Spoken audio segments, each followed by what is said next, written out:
মানুষের হক মেরে খাওয়া মানুষগুলোকে আল্লাহ তাআলা নিজেও কোনো দিন ক্ষমা করবেন না। আল্লাহ তাআলা মানুষের হক মেরে খাওয়া মানুষগুলোকে কি খুব ভালো রেখেছেন? না, মোটেই না।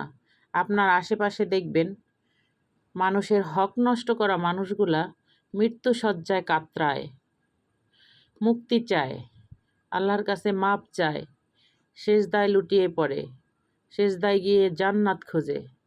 আসলে কি জান্নাত পাবে? কখনোই না।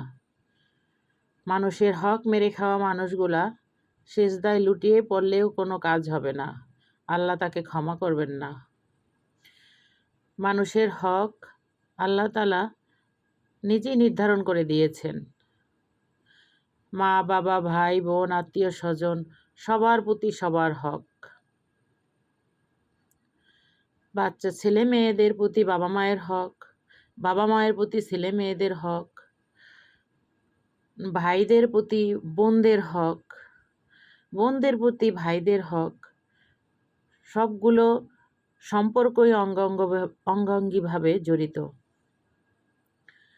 মানুষের হক মেরে খাওয়া মানে কি সম্পদ মেরে খাওয়া? আসলে কি তাই? অনেক জায়গায় দেখা যায় বাবা মৃত্যুর ৪৮ ঘন্টা পেরিয়ে গেলেও বাবাকে কেউ দাফন করতে যায় না, সন্তানরা দাফন দিতে বাধা দেয়। কেন দেয়? ওই যে সম্পদ সমানভাবে বন্টন করে রেখে যায় নাই। হাদিসে আছে বাবা যদি ১ প্যাকেট লবণও রেখে যায় সেটাও সমানভাবে ভাই বোন সবাই সমানভাবে ভাগ পাবে। অনেক জায়গায় আছে ভাইয়েরা বোনদের সম্পত্তি দিতে চান না।